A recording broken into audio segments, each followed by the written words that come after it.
was one kid that he was on the toilet, he was shitting, and dude came in there with a knife and said, "Turn around, don't even wipe." I beg your pardon? Alright, so we're going to talk about hedonism, and this might be an uncomfortable conversation for some of you, but here we go. So, as you probably know, the American Republic was inspired by Athenian democracy and the Roman Republic. Hedonism is something that they also struggled with, the Romans and the Greeks.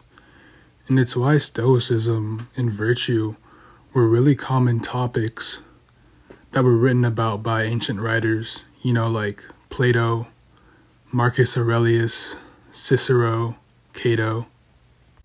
All of these philosophers are still being read today because hedonism is still relevant. We can't talk about this unless we first talk about the Democratic Party, right? It all starts with the Democrats definitively switching their stance on gay marriage after Obama's election, right? They began to adopt the LGBT movement into their political agenda. And then sometime after 2014, the LGBT movement was hijacked by hedonistic opportunists. And this was around the time when they started adding the plus, like all the letters after the T, right? So the LGBT movement, it was started by normal everyday people who just happened to be gay, right? And sexual preference wasn't the center of their personalities, right? It transformed into a celebration of sexual deviancy after the movement accepted groups like furries, fat acceptance members, and the polyamorous into their ranks. And fast forward to today, the LGBT movement is filled to the brim with debauched hedonists. Now, let me just make this clear, right? This isn't a critique against any sort of homosexual or queer people. I'm not saying all gays are hedonistic. I'm just saying that hedonists, they use the LGBT movement as a platform to legitimate their pleasure-seeking behavior. Right? And they use LGBT culture to shield themselves from any sort of critique, right? And they'll label you as a far-right extremist or like a racist or homophobic when you point out their immoral behavior. And of course, they control the media, so it's easy for them to do. So you have a group of people who are mentally ill, sexual addicts, and these people occupy these influential postings of power and status. They may not be capitalists or politicians themselves, but they often sit on the boards of really big corporations and on the staffs of powerful politicians. And going back to the media, the celebrity elite is also overrun by hedonists. You have this Weinstein and Diddy culture inherent to the entertainment industry, right? You have large groups of exploitative profligates, sexual freaks, and gluttons running the mainstream media. Rape and sexual debauchery isn't a bug of the Hollywood system. It's an important feature of it. Sexual abuse and humiliation rituals often serve as a rite of passage. They try to seduce you with their wealth and access to high-profile quote-unquote parties. And then the elites and pimps now have dirt on you, and they'll blackmail you to keep you in line. And the Me Too era didn't do anything. It shifted the blame from the industry as a whole to just a couple of individuals, right?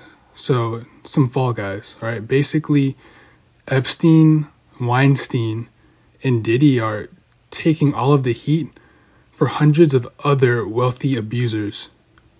I'm happy. I look good. I look a little good. Listen, I'm not going to say I'm hating on the fit, but let's move on, okay? And this industry, it's mostly run by and composed of a group of people whose name I'm not going to mention in the video. But if you know, you know. And all these hedonists, they use progressive ideology to hide and gild the moral rot of their character and of their class. These are supposed to be celebrities, right? They're supposed to be role models. And we're putting these, these users and abusers on pedestals, and of course it's corrupting the youth and our society.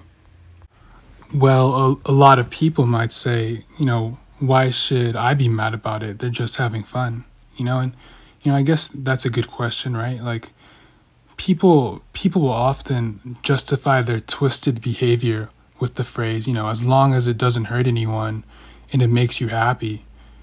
But in this case, that's just flat out wrong, because this ideology and this wave of hedonism, it actually does bring harm to people. First off, hedonists are addicts, and many addicts are typically unaware of the depth of their own addictions. Secondly, it's chipping at the foundational pillars that allow society to exist and humans to flourish.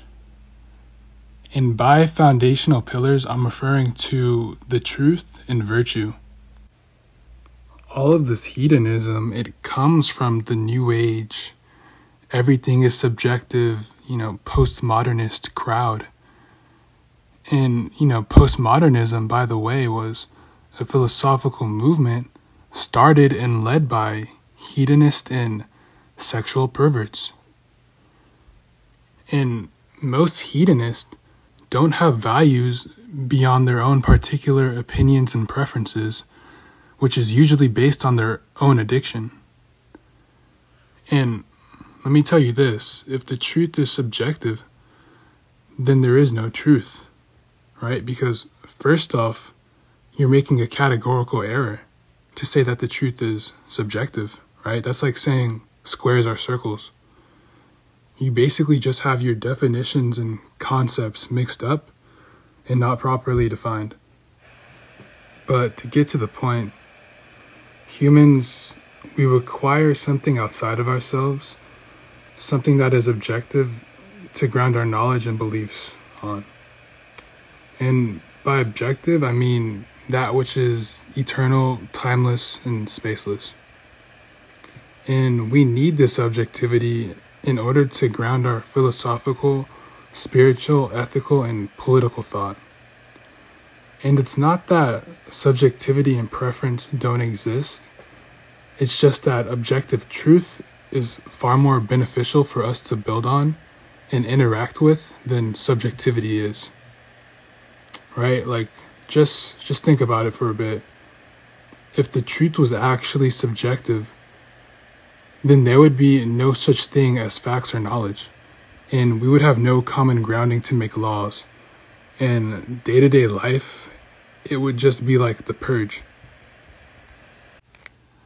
Lastly, I just wanted to say that these hedonists, these freaks, they need to stop celebrating their sexual perversions out in public and in front of children, right? Like, these people are sick and they're in need of psychological care, not praise or celebration, because praise and celebration are the last things an addict needs.